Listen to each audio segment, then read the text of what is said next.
and a friend are looking for a place to live. You have a list of places and go to see a rental agent to check on a number of points. Listen to the conversation between your friend and the rental agent and complete the list. First, you have some time to look at questions 1 to 7.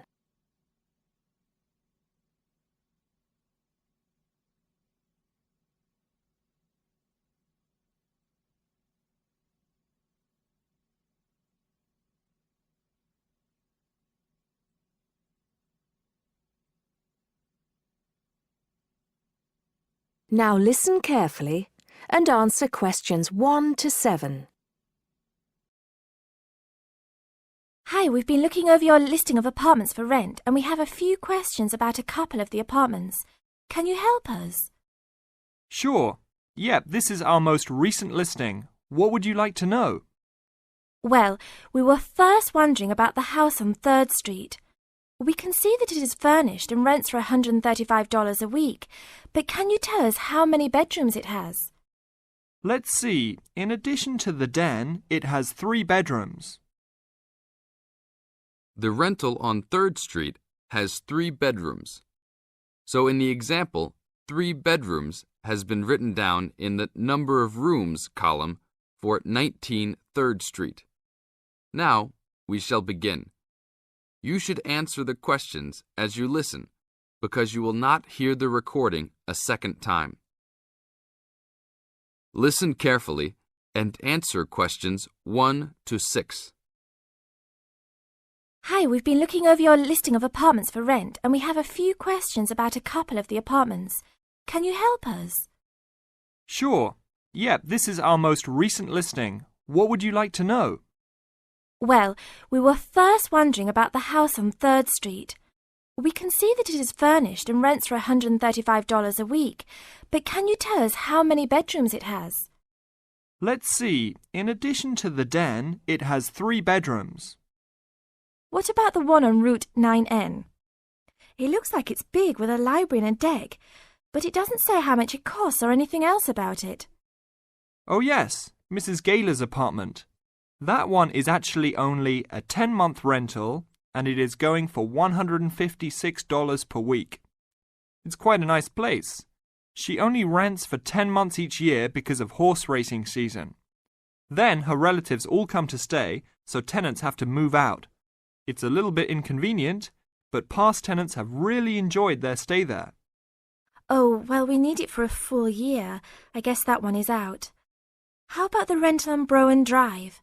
How many rooms does that one have? As it says on the list, it has 2 bedrooms and a private kitchen and bath.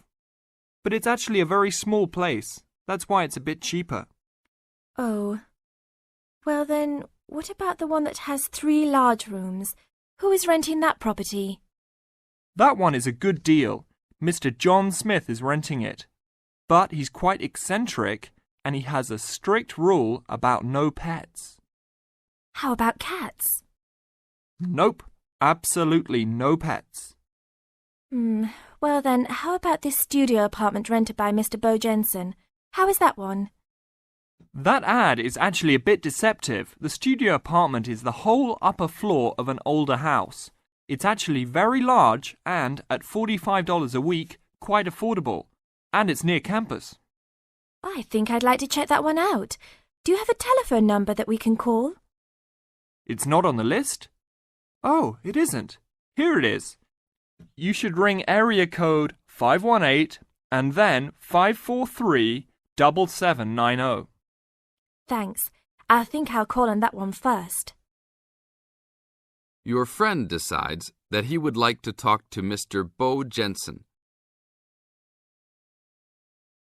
Before you hear the rest of the talk, you have some time to look at questions 8 to 10.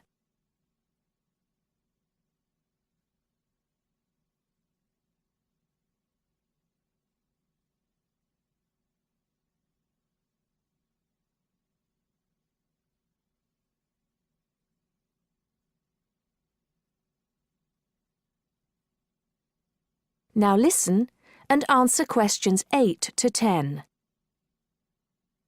Hello. 1512, Route 9. Yes, is this Mr. Jensen? Yes, it is. Can I help you? Yeah, we're studying here at university and we came across the rental information for the studio apartment that you are renting. Is it still available? Yes, of course.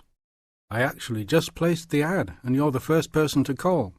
Is there anything you'd like to know about it? Yes, actually there is. As students, we are on the internet a lot, and we heard that some homes in the area have high-speed connections. What type of connection do you have there now? Oh, that's an interesting first question. But I guess I have heard that too. But we just have a phone line here. Nothing fancy. I think you can have a cable line installed, but it's just a phone line for now. Okay, well maybe we can do that. What type of heating does the apartment have? Now there's a more traditional question. We have oil heat here. It's an older house. That tends to be a little more expensive during the winter, right? Yeah, but there's nothing to do about it. It would cost too much for me to put in a gas heater. What else would you like to know about the apartment?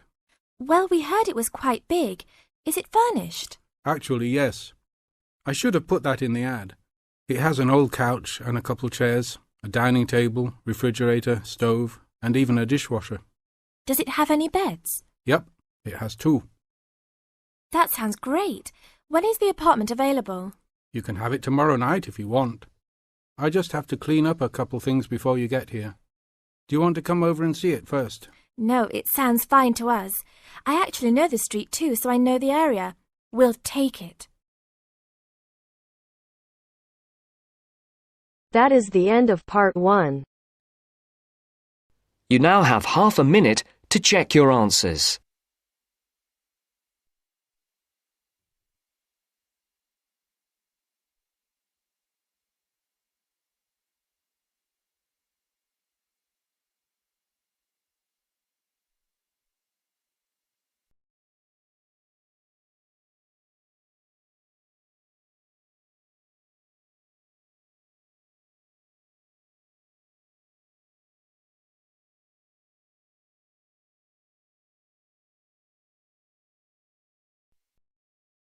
Now turns to part 2.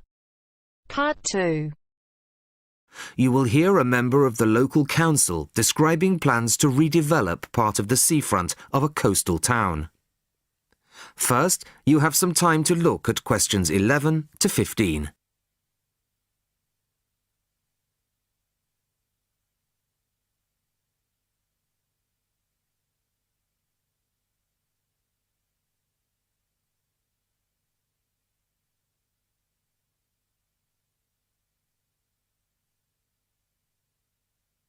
Listen carefully to the first part of the talk and answer questions 11 to 15.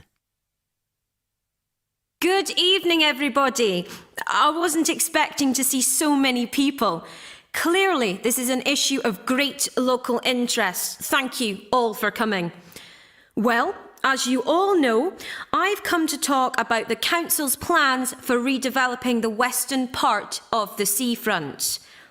Firstly, of course, the Queen's Parade shopping centre is to be demolished. It was built on the cheap and in a hurry in 1953 and recently came third in a national newspaper's ugliest buildings in the country list, so I don't think anybody's going to miss it. The question was, what do we replace it with? Well, after consultations with the local community, we decided, as I'm sure most of you are aware, to replace it with a complex of small shops and workshops, plus a 3-screen cinema. We particularly didn't want another bland glass and steel shopping centre full of the same old chain stores as every other town centre. No, this is our chance to do something just a little bit different. I'll start at the top. On the 3rd floor will be a cafe and a restaurant. Part of this will be open air, so people can enjoy a meal or a cup of coffee in the fresh air, weather permitting, of course. Below this will be the cinema, and below that, on the 1st floor, will be some much-needed council offices. We're getting very cramped in the town hall, I can assure you. On the ground floor will be 20 small shop units, ranging in size from 20 to 50 square metres.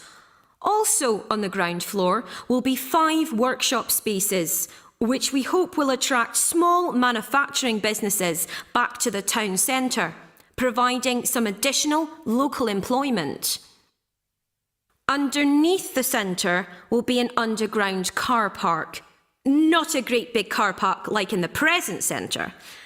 Our aim is that most visitors to the centre will come on foot or by bus. In fact, the car park will be restricted to people working in the centre and disabled visitors.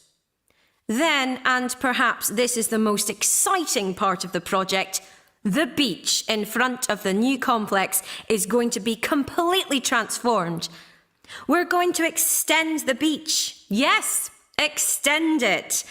10,000 tonnes of sand is going to be brought in to make it into a proper beach, instead of the dirty little strip of sand it is now. As well as being for the enjoyment of local people, we're hoping that a decent beach will attract more visitors to the town, and that has to be good for local businesses. Before you hear the rest of the talk, you have some time to look at questions 16 to 20.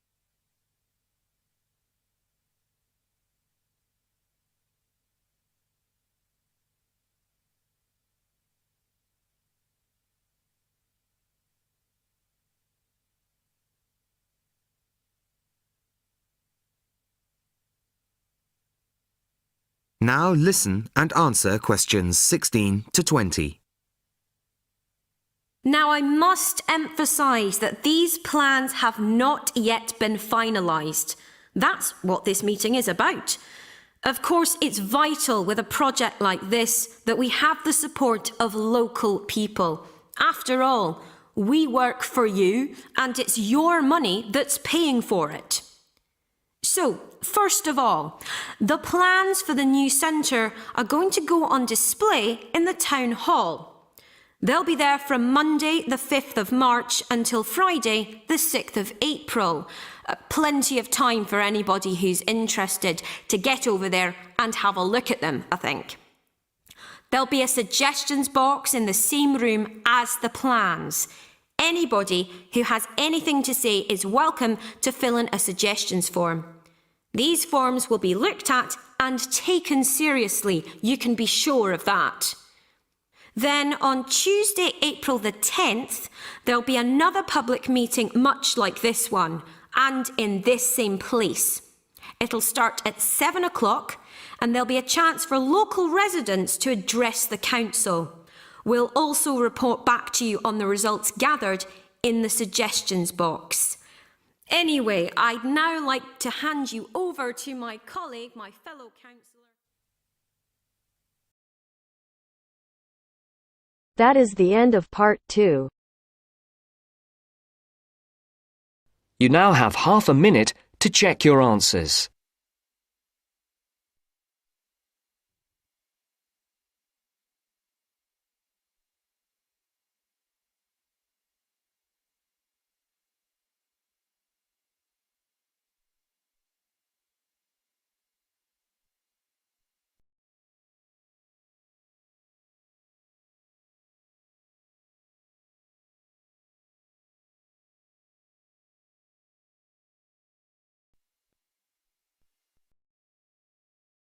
Now turns to part 3.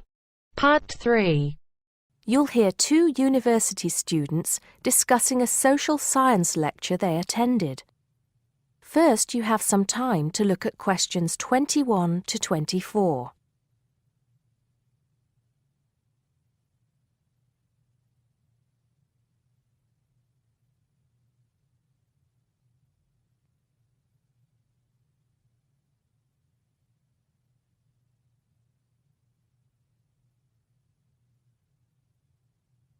Now listen carefully and answer questions 21 to 24. Did you go to the first social science lecture yesterday? Yeah. Didn't you see me there? No. I was trying so hard to understand the lecturer.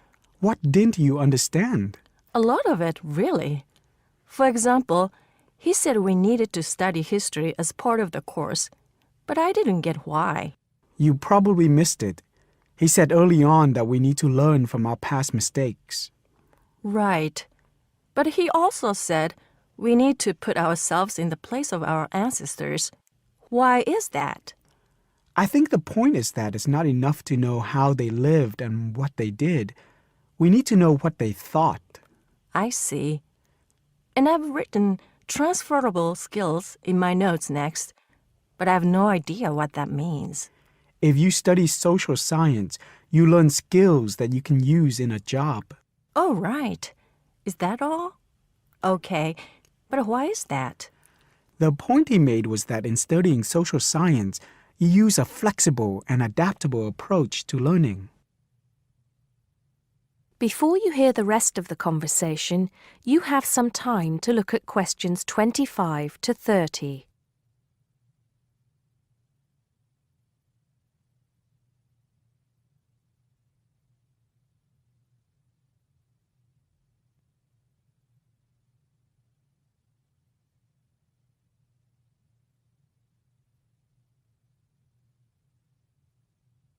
Now listen and answer questions 25 to 30. He also kept mentioning all the other subjects we will need to study as part of the course. I didn't write them all down, did you? Some of them.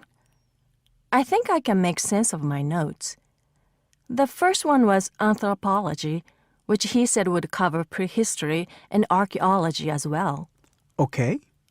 Then there's economics. I wrote down that this was not meant to mean that we will spend all our time looking at economic theory, but more that we need to see how humans behave. That's good. I don't think I could handle economic theory. He said something about education too, didn't he? Yeah. He said we'll be looking at how cultural information is handed down from one generation to the next through teaching children.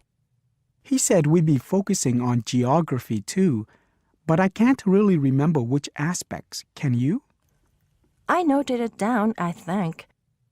Here we are, yes, particularly in relation to urban planning.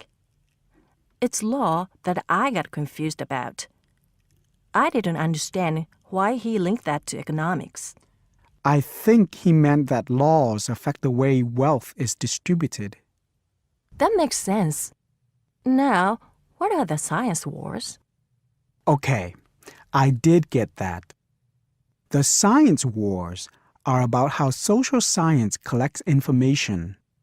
In sociology and social work, and in social science generally, they can only study patterns of behavior and observe. If you compare that to the way scientists work in physics or chemistry, it's very different because they use specific experiments that can be tested and which give concrete answers. Social studies is often accused of being unscientific. That's all. Okay. But it still looks like a good course, doesn't it? You don't have any regrets, do you? None at all. I'm looking forward to it. That is the end of part 3. You now have half a minute to check your answers.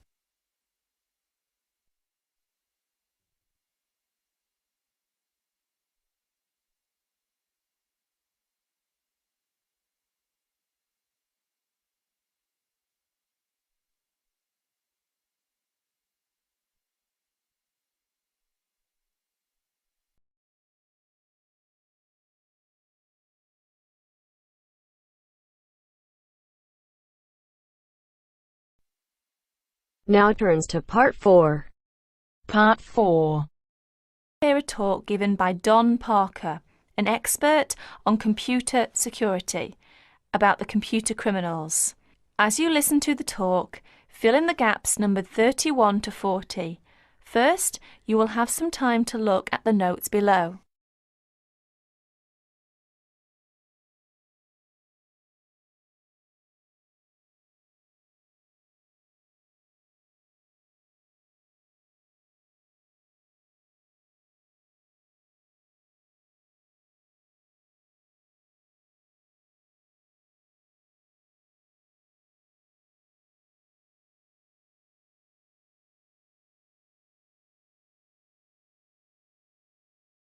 Now listen to the talk. Hi there. As an expert on computer security, my job is to oversee and analyse the phenomenon in computer users. Computer has been commonplace in our daily life, make our life and work efficiently and lively. However, with the development of the computer technology, computer crime has come to arise more people's attention. Now, in respect of this topic, I will present some of my view and studies. What kinds of people are perpetrating most of the information technology crime? According to my research, over 80% may be employees. The rest are outside users, hackers and crackers and professional criminals. It is amazing that employees amount for this large portion. Let us see them in detail. Employees. Employees are those with the skills, the knowledge, and the access to do bad things. Dishonest or disgruntled employees pose a far greater problem than most people have realized. To most supervisors and some experts, they worry that dishonest employees or outsiders can more easily intercept communications or steal company trade secrets. Workers may use information technology for personal profit or steal hardware or information to sell. They may also use it to seek revenge for real or imagined wrongs, such as being passed over for promotion. Sometimes they may use the technology simply to demonstrate to themselves that they have the power over people. This may have been the case with a Georgia printing company employee convicted of sabotaging the firm's computer system. As files mysteriously disappeared and the system randomly crashed, other workers became so frustrated and enraged that they quit. Outside users. Suppliers and clients may also gain access to companies' information technology and use it to commit crime. With both, this becomes more a possibility as electronic connections, such as electronic data interchange systems, become commonplace. Hackers and crackers. What are hackers? Hackers are people who gain unauthorized access to computer or telecommunications systems for the challenge or even the principle of it. Crackers also gain unauthorized access to information technology, but do so for malicious purposes. Crackers attempt to break into computers and deliberately obtain information for financial gain, to shut down hardware, pirate software, or destroy data. The tolerance for hackers as the benign explorer has decreased. Most communication systems administrators view any kind of unauthorized access as a threat, and they pursue the offenders vigorously. And educators also try to point out to students that university cannot provide an education for everybody if hacking continues. Professional criminals. Members of organized crime rings don't just steal information technology, they use it in a legal way as a business tool, but for illegal purposes. For instance, databases can be used to keep track of illegal gambling debts and stolen goods. Drug dealers have used pages as link to customers. Microcomputers, scanners, and printers can be used to forge checks, immigration papers, passports, and driver's licenses. Telecommunications can be used to transfer funds illegally. As information technology crime has become more sophisticated, in 1988, after the last widespread internet break-in, the US Department created the Computer Emergency Response Team, or CERT. Although it has no power to arrest or prosecute, CERT provides round-the-clock international information and security-related support services to users of the internet. Whenever it gets a report of an electronic snooper, whether on the internet or on a corporate email system, CERT stands ready to lend assistance. It counsels the party under attack, helps them thwart the intruder, and evaluates the system afterwards to protect against future break-ins. That is the end of part 4. You now have half a minute to check your answers.